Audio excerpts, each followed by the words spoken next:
एक खूबसूरत बगीचा, हरे भरे पेड़, रंग बिरंगे फूल, तरह तरह के जानवर, सब कुछ कितना सुंदर है। क्या आप बता सकते हैं कि इनमें से हाथी और शेर कहाँ है? आखिर ये खूबसूरत बगीचा किसने बनाया? परमेश्वर ने। चलिए देखें कि परमेश्वर ने इस धरती को हमारे रहने लायक बनाने के लिए क्या क्या किया। सबसे पहले परमेश्वर ने हरी हरी घास बनाई जिससे पूरी जमीन ढक गई।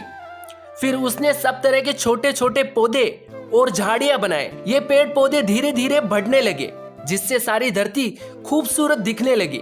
इनमें से बहुत से पेड़ पौधे हमें खाने के लिए अच्छी अच्छी चीज देते हैं। उसके बाद परमेश्वर ने मछलियां बनाई जो पानी में तैरती और चिड़िया बनाई जो आसमान में उड़ती है। उसने कुत्ते, बिल्ली, घोड़े, सब तरह के छोटे छोटे और बड़े जानवर भी बनाए। आपके घर के आसपास कौन कौन से जानवर रहते हैं? जब परमेश्वर ने हमारे लिए इतनी सारी चीजें बनाई तो क्या हमें खुश नहीं होना चाहिए? आखिर में परमेश्वर ने धरती के एक हिस्से को सबसे ज्यादा खूबसूरत बनाया। उसमें एक एक चीज सुंदर थी। परमेश्वर ने उस जगह का नाम रखा अदन का बगीचा। वह चाहता था कि सारी धरती ठीक उस बगीचे की तरह बन जाए। इस तस्वीर में ऐसा क्या दिखाई दे रहा है जो पिछली तस्वीर में नहीं था? जी हाँ, इसमें इंसान दिखाई दे रहे हैं। यह पहला आदमी और औरत है। आदमी का नाम है आदम, औरत का नाम है हवा। आदम और हवा को किसने बनाया? परमेश्वर ने। मगर क्या आपको परमेश्वर का नाम मालूम है? उसका नाम है यहोवा। सोचिए, यहोवा परमेश्वर ने आदम को कैसे बनाया होगा। उसने जमीन से थोड़ी मिट्टी ली, फिर उससे एक इंसान का शरीर बनाया। उस शरीर में कोई कमी नहीं थी। तब परमेश्वर ने उसकी नाक में सांस फूकी और आदम जिंदा हो गया। इसके बाद यहोवा परमेश्वर ने आदम को एक काम दिया। उसने आदम से कहा कि वह सब जानवरों के नाम रखे। आदम शायद उन्हें बड़ी देर तक देखता रहा होगा ताकि वह उनमें से हर एक का कोई अच्छा सा नाम दे सके। जब आदम जानवरों के नाम रख रहा था तो उसने कुछ देखा। पता है क्या देखा?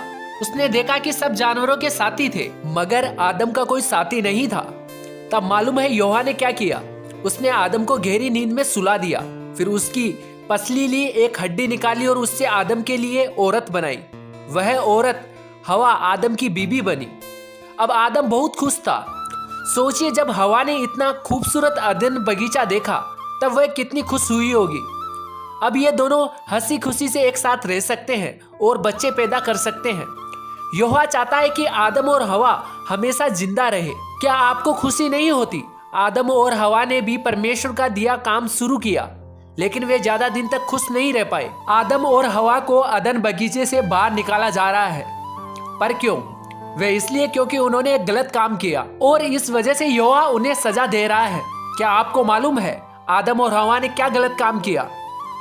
बात यह थी कि परमेश्वर ने उनसे कहा कि वे अदन बगीचे के सभी पेड़ों के फल तोड़कर खा सकते हैं, लेकिन परमेश्वर ने उन्हें एक पेड़ का फल खाने से मना किया। परमेश्वर ने यह भी कहा कि अगर वे उस पेड़ का फल खाएंगे तो वे मर जाएंगे। और जैसा कि आप जानते हैं, जिस चीज को खाने से हमें मना किया जाता है उसे लेना गलत है। तो क्या आदम और हवा ने परमेश्वर की बात मानी? चलिए देखते हैं। एक दिन हवा बगीचे में अकेली थी।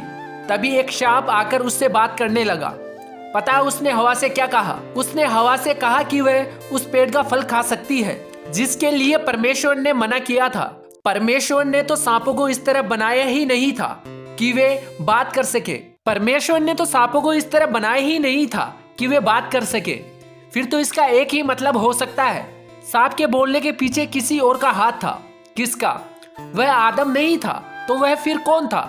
यह उन्हीं में से कोई एक होगा जिन्हें परमेश्वर ने धरती बनाने से बहुत पहले बनाया था। हमने पढ़ा था वे स्वर्गदूत हैं और हम उन्हें देख नहीं सकते। उन स्वर्गदूतों में से एक बहुत घमंडी बन गया, इतना घमंडी कि वह परमेश्वर की तरह राजा बनने के सपने देखने लगा। वह चाहता था कि इंसान यहोवा की नहीं बल्कि उसकी बात माने। यही घमंडी स्वर्गदूत सांप के जरिए बोल रहा था। उस स्वर्गदूत ने हवा को बेवकूफ बनाया। उसने हवा से कहा कि अगर वह उस पेड़ का फल खा ले जिसके लिए परमेश्वर ने उसे मना किया था तो वह परमेश्वर जितनी अक्लमंद बन जाएगी। हवा ने उसकी बात सच मान ली और वह फल खा लिया। फिर उसने वह फल आदम को भी दिया और आदम ने भी वह फल खा लिया। उन दोनों ने परमेश्वर का कहा नहीं माना। इसलिए उन्हें अपने घर से यानी कि उस खूबसूरत अदन बगीचे से बाहर निकाल दिया गया। लेकिन एक दिन परमेश्वर जरूर पूरी धरती को अदन बगीचे जैसा खूबसूरत बनाएगा।